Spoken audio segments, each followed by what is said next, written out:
इसका जो आर्टिकल है वो बिजनेस लाइन से भी लिया गया है और द हिंदू न्यूज़पेपर से लिया गया है, दोनों का कंबाइंड आर्टिकल है।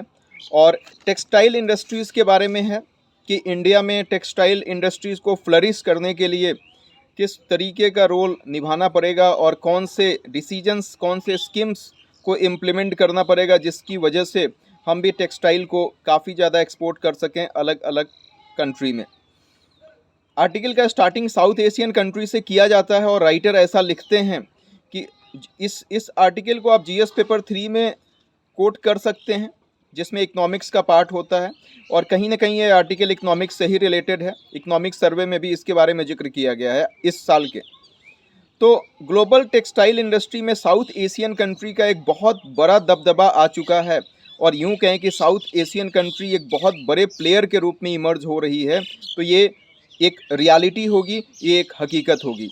इसमें कहा गया है कि सबसे बड़ी भूमिका जो निभा रहा है साउथ एशियन कंट्री में, उसमें बांग्लादेश का रैंक सबसे ऊपर है, ऐसा कह सकते हैं। और 1971 में बांग्लादेश आज़ाद हुआ था, यदि जहाँ तक मुझे याद है, और 1980s में उसने इस लीग को ज्वाइन किया था। अब इंडिया की तुलना में बांग्लादेश का एक्सपोर्ट बहुत ज़्यादा है। इसके पीछे राइटर्स कुछ सजेशंस देते हैं। पहला उन्होंने सजेशन दिया है, पहला जो उन्होंने बात बताई, उन्होंने बोला है कि सपोर्ट इंडस्ट्रियल पॉलिसी, मतलब कि बांग्लादेश में जो भी पॉलिसीज़ बनाई जाती है वो कहीं ना कहीं इंडस्ट्रीज़ को काफ़ी ज़्यादा सपोर्ट करती है, सपोर्टिव पॉलिसीज़ होती हैं और ये एक बड़ी वजह है जिसकी वजह से बांग्लादेश आज के डेट में इंडिया से ज़्यादा एक्सपोर्ट कर रहा है।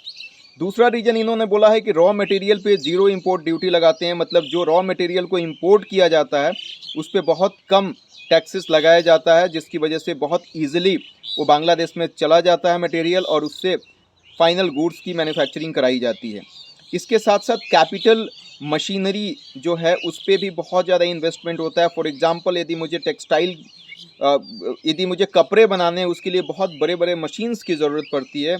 ऐसे मशीन्स को ख़रीदने के लिए बांग्लादेश की जो गवर्नमेंट है काफ़ी ज़्यादा इंसेंटिव्स देती है जो एंटरप्रेन्योर्स हैं, जो बिजनेसमैन हैं, और इससे बहुत ज़्यादा उनको फ़ायदा होता है, इससे बहुत ज़्यादा उनका एक्सपोर्ट बढ़ता है। इसके साथ साथ इन्होंने एक्सेसिबल ग्लोबल मार्केट की बात कही है कि बड़े बड़े जो कंट्री हैं, यूरोपियन कंट्रीज़ हैं, यूएसए हैं, यूके हैं, तो इससे इसका एक फ्री ट्रेड एग्रीमेंट हो गया बांग्लादेश का, बहुत बड़ी बात है।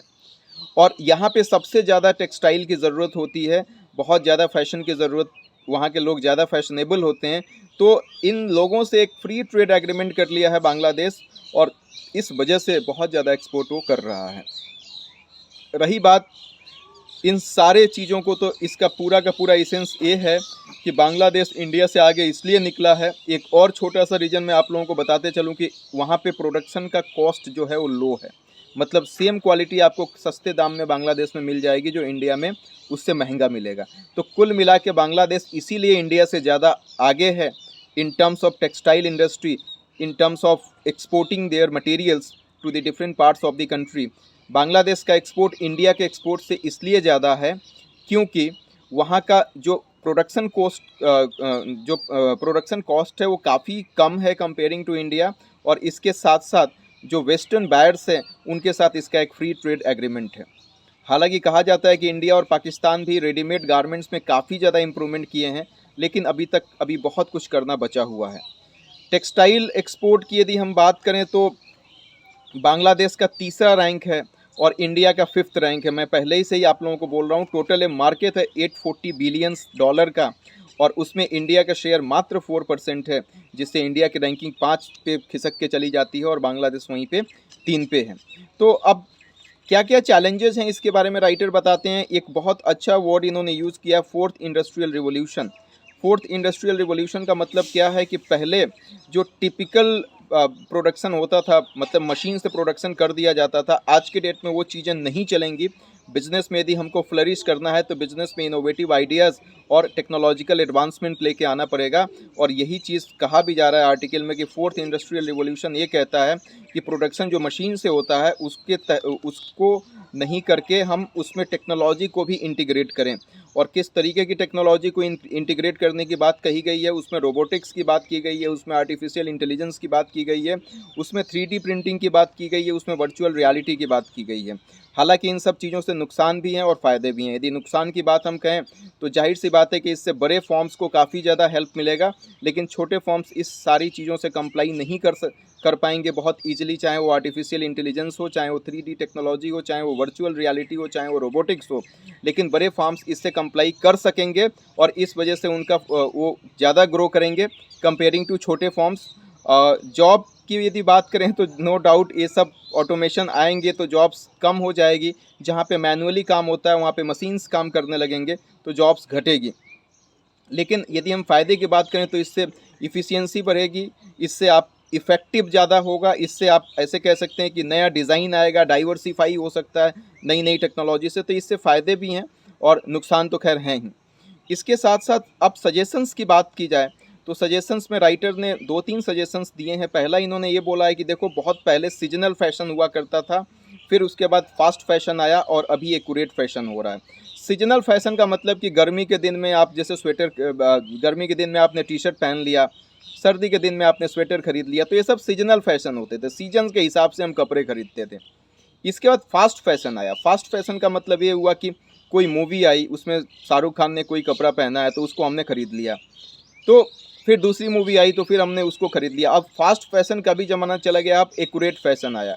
एक्यूरेट फैशन इससे भी ज़्यादा रैपिडली चेंज होता है, तो वो जनता के मूड के हिसाब से हमको चलना पड़ेगा। तो इसीलिए जो भी हम टेक्सटाइल इंडस्ट्री लगा रहे हैं, इस्टेब्लिश कर रहे हैं, तो इसमें सीजनल फैशन, फास्ट फैशन और एक्यूरेट फैशन को ध्यान में रखते हुए हमको चीज़ों को मैन्युफैक्चर करने की ज़रूरत है। इसके साथ साथ इंडिया को इन्होंने बताया है कि 1.4 बिलियन इंडिया ने मतलब लगाया है। इंडिया की गवर्नमेंट 1.4 बिलियन टेक्सटाइल इंडस्ट्री पे खर्च करेगी और ऑल इन वन एक पार्क बनाने की भी बात कही गई है। टैक्स रिबेट देने की बात की गई है, 2024 तक टैक्स रिबेट दिया जाएगा, जिससे कहीं ना कहीं कम्पिटिटिवनेस एंड पॉलिसीज़ स्टेबिलिटी आएगी। लेबर लॉ को कोडिफाई किया है, आप लोगों को पता है पहले खूब ज़्यादा लेबर लॉ हुआ करता था, अब मात्र 4 हो गए हैं। तो ये सारी चीज़ें इंडिया ने अपने साइड से किया है। इसके साथ साथ एक और चीज़ राइटर बताते हैं कि अभी हम सिर्फ कॉटन को एक्सपोर्ट करते हैं, तो कहीं ना कहीं मैन मेड सिंथेटिक्स को भी एक्सपोर्ट करने की ज़रूरत है। सिर्फ कॉटन को एक्सपोर्ट करने से काम नहीं चलेगा, डाइवर्सिफिकेशन लाना पड़ेगा। डाइवर्सिफिकेशन मतलब अलग अलग चीज़ों को जो कॉटन से रिलेटेड है, मैन मेड जो कॉटन से बनाया जा सकता है, उसको हमको एक्सपोर्ट करने की ज़रूरत है। एडाप्टेबिलिटी का मतलब कि नया ट्रेंड चल रहा है तो उसमें हमको भी अडॉप्ट करना पड़ेगा और उसी तरीके से हमको अपने सामान को बना के और दूसरी कंट्री में पहुंचाना पड़ेगा। एडेप्टेबिलिटी के बाद इन्होंने स्किलिंग और अप स्किलिंग की बात की है कि टेक्नोलॉजिकल एडवांसमेंट हो रहा है, टेक्नोलॉजिकल डेवलपमेंट हो रहा है, तो उसी तरीके से हमें स्किल प्रोवाइड करने की ज़रूरत है जो उस इंडस्ट्री में लोग काम कर रहे हैं, तभी जाके हम कंप्लाई कर सकते हैं इस चैलेंजिंग और इस कट थ्रोट कंपटीशन में। लास्ट में इन्होंने ये बोला है कि गवर्नमेंट को भी प्रोएक्टिव अप्रोच लेना चाहिए। प्रोएक्टिव अप्रोच लेके वो हो सकता है इंसेंटिव्स कुछ दे दें गवर्नमेंट, इंफ्रास्ट्रक्चर को डेवलप कर दें, लिक्विडिटी अवेलेबल करा दें, मतलब कैश अवेलेबल करा दें। तो इस तरीके से यदि हम दिमाग में रख के चलें तो कहीं ना कहीं हम भी टेक्सटाइल इंडस्ट्री में बांग्लादेश को पीछे कर सकते हैं, या यूं कहें कि एक वर्ल्ड पे एक हमारी अपनी अलग रैंकिंग हो सकती है और सबसे अच्छी रैंकिंग हो सकती है। आर्टिकल यहीं पे ख़त्म होता है। Thank you so much.